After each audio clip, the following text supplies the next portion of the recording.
This is Tina Monk with Natural Suds and More, and if you are brand new to soap making, this is where you start. You start with lye safety. Lye safety information is the most important part to making soap. You need to know this before you begin your first batch, before you do anything else, before you buy supplies. You need to know exactly what you're getting into when you're dealing with lye. Now this is clean out, drain, opener, 100% lye. I live in Iowa and we have Menards here, or you could get it at any store like Home Depot or something like that. It's always in the drain cleaner aisle, and you're going to get the 100% lye and you're going to get the crystals. You're not going to use any liquid lye. It's always the crystals, the little tiny white crystals. And this is sodium hydroxide, which we use for bar soap. This is potassium hydroxide that we use for liquid soap. And you can also combine the two to get cream soap, but that's another video. When you are working with lye, you need to make sure that you have your PPE on, your personal protective equipment. And I strongly suggest that you get some sort of protective over lab coat or something. This is what I have on, is a lab coat. And I also recommend, if you don't have a lab coat, to just use long sleeves, or you could use some sort of apron, but you just make sure that you're covered. You need to be covered completely. You need to make sure that you have long sleeves on, long pants, and shoes. I mean, if you accidentally drop lye, you don't want to get it on your bare feet. That would be horrible. And lye is very caustic. It has a pH of 14, which is at the very, the end of the scale there. It goes from 0 to 14. 7 is neutral. Anything above 7 is an alkali or a base. Anything below 7 is an acid. And when we're working with lye, we need to know exactly how it works, what it does, and how to protect ourselves. When we lye is actually very hygroscopic. It absorbs moisture, and it needs moisture to create this exothermic reaction that happens. So when we make soap, we put the lye, we pour it into the water, and this exothermic reaction happens, and it creates heat, and it gets to about 200 degrees like that. So knowing that, we need to make sure that we are very careful, very cautious when we're using lye. And I always recommend chemical resistant gloves. I don't recommend using the nitrile gloves. I don't think they give you enough protection. These are very sturdy, very thick gloves that will protect you from a chemical spill, from the fumes from the lye as well. And I always recommend goggles. And you get to look really cool too, right? And we don't want to just use glasses. We want to make sure that we have goggles on. And you just want to make sure that no splatter can get on the side at all, that you're completely covered. So I recommend goggles. And when you are mixing the lye into the water, it creates fumes, and these are toxic fumes that you do not want to breathe in. So I always wear a mask, like this, So you're going to have the goggles and the masks on, and you're going to have your gloves on, and you're going to have your lab coat or apron or, long sleeves, pants, shoes, everything on, so that you're covered and protected. You need to make sure that your safety and everybody around you, that everybody's safety is the first thought in your head. So when you're making soap and you're mixing the lye, you want to make sure that no kids, no pets are around that can interfere or get into it, because you don't want anybody to get injured. Lye can cause some serious chemical burns.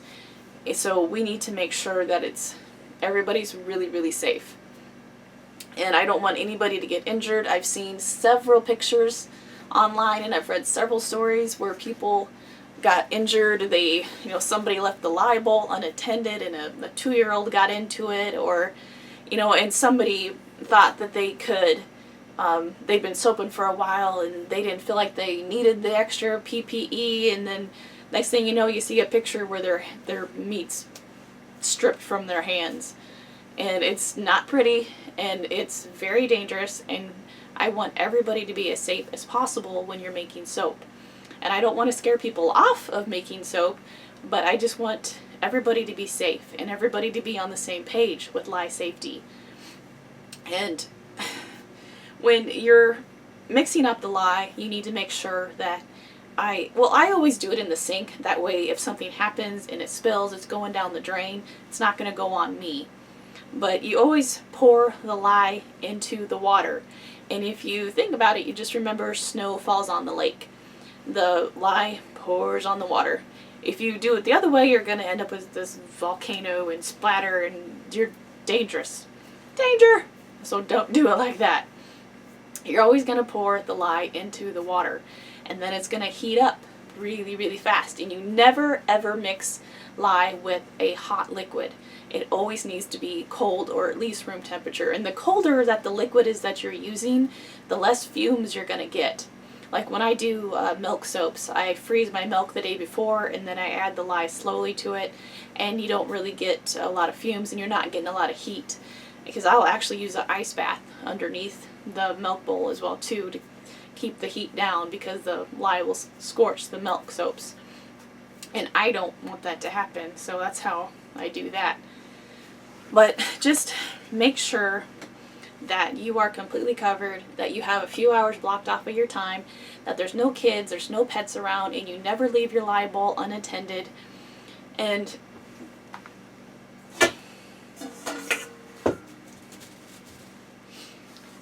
lye bowl.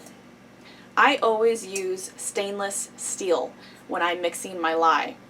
I never use glass because glass can break.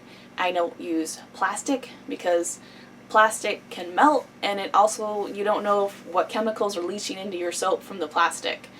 And another thing is, don't pour your lye beads into a plastic bowl to weigh them, because that'll create static electricity. So just pour your lye into a stainless steel bowl, and I have my water in another bowl, and I just and I mix them together in the sink.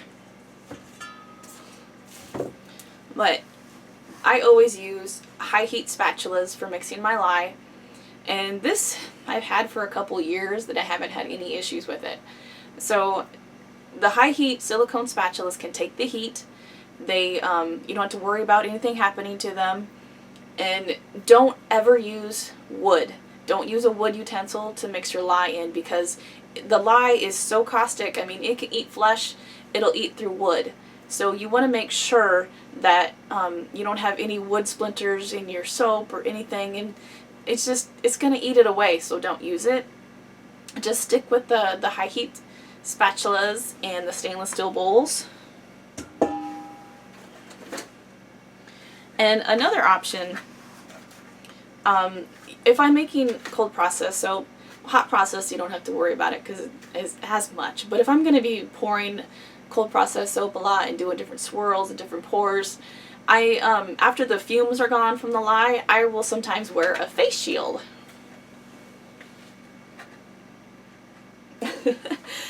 And this will protect your whole face from getting splatter, and it's just a great thing to have on hand if you can get one.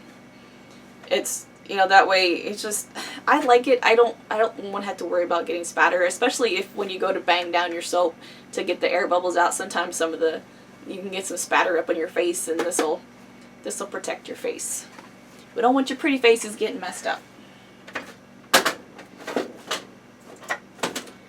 Alright, so I'm going to show you next, I'm going to show you a clip on how to actually mix up the lye in the water. But in the event that you actually do get lye spilled on you, I want you to know that the Material Safety Data Sheet, the MSDS, recommends that you take off the affected clothing and rinse off for about 15 minutes. And that pretty much means you're just going to be stripping your clothes and jumping in the shower. And I would recommend having something close by if that happens, just in case. And if you do happen to breathe in the fumes, I want you to get to safety. I want you to get outside and get fresh air. As quickly as possible, you need to get fresh air. So, but if you mix it up in the sink, there's a lot less chance that it's going to spill on you, because if it does spill, it's going to go down the drain. And you want to make sure, absolutely certain, that you don't leave your lye bowl unattended, that no kids are around, no pets are around to get into it. You know, if you have little kids, you're going to want to take them to maybe to a sitter, or you just want to be able to focus and have that time to make the soap. And, you know, my kids are teenagers now, and they're both driving, so I don't have that to worry about. They know if mom's down in the soap lab, don't go down there. So I just want you to be as safe as possible, and I don't want to see any more pictures of people's hands, you know, the meat being burned off, or hearing stories about a kid getting into a lye bowl. We need to be so safe. And there is some controversy over using vinegar with lye spills, and I'm going to tell you that, you know, that's why MSDS recommends just using water, because the science says an acid can neutralize a base, but vinegar is a very weak acid, and it's not going to do that much, and sometimes it can even make it worse. I mean, if we make soap with apple cider vinegar or something like that, it doesn't even affect it. So that's just something for you to think about. So, I mean, I do keep a spray bottle of vinegar on hand just in case I get some on the counter. It can help clean it up.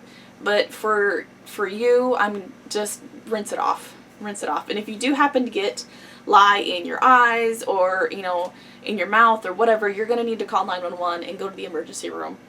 And I'll let you do the research on that so you can, you know, take care of that. But just make sure that you have goggles on, you have your gloves on, you have your mask on, you have a face shield, you have your body covered. You know, it's just going to minimize accidents. And the more careful that you are, you know, the better things are going to be for you. And I don't want anybody to get to that point where they've been soaping for years and they think that, you know, it's okay. Oh, I'm so good, I've never spilled before. I'm so good, I don't need to wear the goggles anymore. And I've seen stories, people thought that, and then they got lye in their eyes because they didn't think they needed to wear the goggles. So don't let that be you. Don't get so relaxed in your soaping career that you think, I don't need this anymore. I'm so good, I don't need the protection, because you do. You always do. And that is your first step before you start working with the lye, is that you have your PPE on. And to make sure that nobody else is around, you don't leave your lye bowl unattended. And one thing that I never saw anybody mention when I was starting to learn how to make soap is that you don't ever, ever, ever, ever mix lye up in an aluminum bowl. Never. And that's why, another reason why I recommend stainless steel. But aluminum and lye together create hydrogen gas. Hindenburg, anyone? So it's very, very dangerous. And I saw a story a little while ago. A woman was talking about how she didn't know about the aluminum, and she was making soap, and she came back to her pot and it was black, and there was like this black fumes and smoke coming out of the soap. And I remember she said something like, I just thought it was the lye, like I thought this was supposed to happen. And that was the first time she made soap, and it was with aluminum. So that is very dangerous. You don't want to create hydrogen gas. So you want to make sure that you are using stainless steel. That's just the best option for making soap, is stainless steel. You don't want to mess with anything else. Just to be on the safe side, just, to do it like that. So that's what I'm going to tell you. The biggest thing, is to have this knowledge and to understand how lye works, how caustic it is. And I don't want to, I don't want to scare people off from making soap. I just want people to be very, very cautious. I want everybody to be very, very careful and to be on the same page. So I will show you next how I actually mix up lye.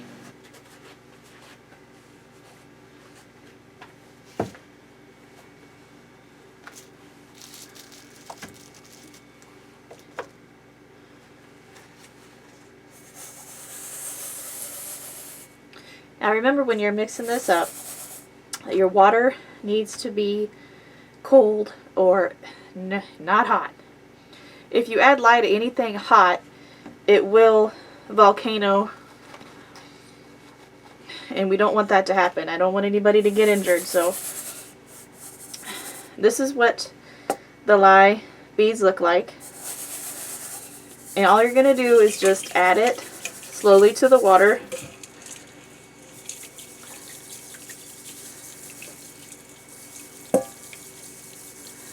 Just remember, the snow falls on the lake.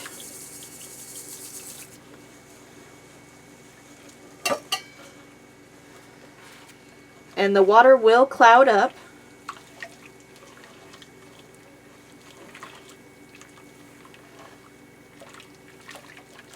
And it will get extremely hot.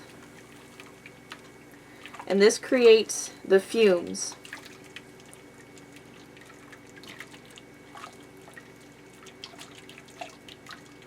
See if I can show you the temperature of this right now. 180.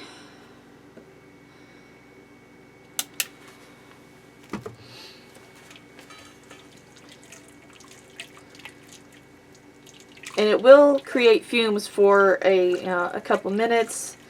So I always just stir until it clears.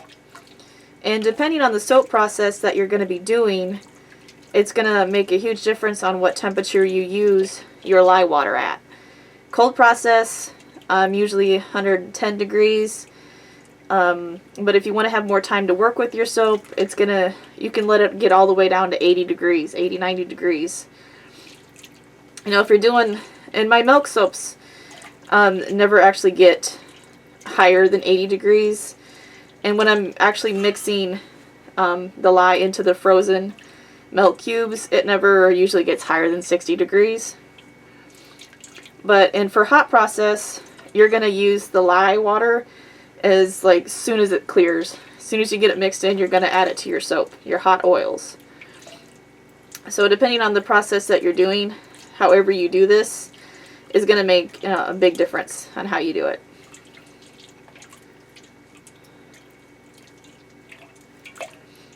But just make sure, like I always mix it in the sink. You always have your PPE on. You don't breathe in the fumes. You don't leave your lye bowl unattended. You don't use aluminum. And you don't have any kids or pets around. Safety, as you know, is the top of your list when you're learning how to make soap.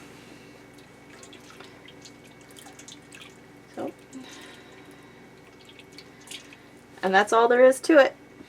So be safe and happy soaping.